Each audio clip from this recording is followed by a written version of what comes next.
nighttime in one of Kuala Lumpur's main entertainment areas. And as with big cities the world over, a key ingredient in the entertainment on offer is alcohol.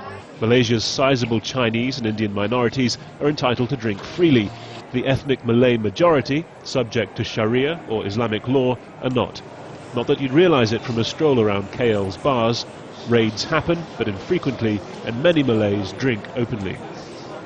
Arrests for drinking are rare, corporal punishment rarer still, and no woman has ever been caned before in Malaysia. But it's just such a case which is now sparking off a real debate within the Muslim community. Kartika Seri Dewi Sukarno is preparing herself for the coming ordeal at her father's riverside home in rural North Malaysia. A resident of her husband's native Singapore, she was drinking beer in a hotel lounge in Malaysia in December 2007 when it was raided by the Islamic Morality Police. Last month she was sentenced to a $1,400 fine and 6 strokes with a rattan cane.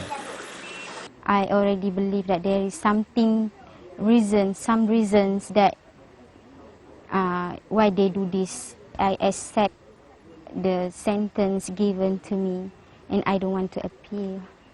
I hope they give a lesson to public, especially Muslim. This is a Muslim, matter.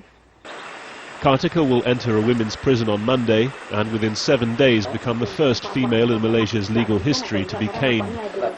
A liberal Muslim women's group is leading the protests against the sentence. They say drinking should be viewed as a personal sin, not a state crime, and that Sharia and civil courts alike should do away with corporal punishment. Every year, at least 6,000 caning sentences are carried out, and most of them for flouting immigration laws. So that is, that is something that is civil, not Sharia. And this woman's case is hers is the first case. Maybe that's what makes it, almost like a rallying call that we need to do something, we need to move.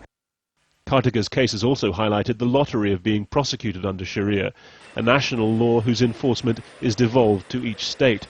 This raid, for instance, is on a couple suspected of having premarital sex. But its proponents say variations in enforcement don't undermine the justness of the law itself.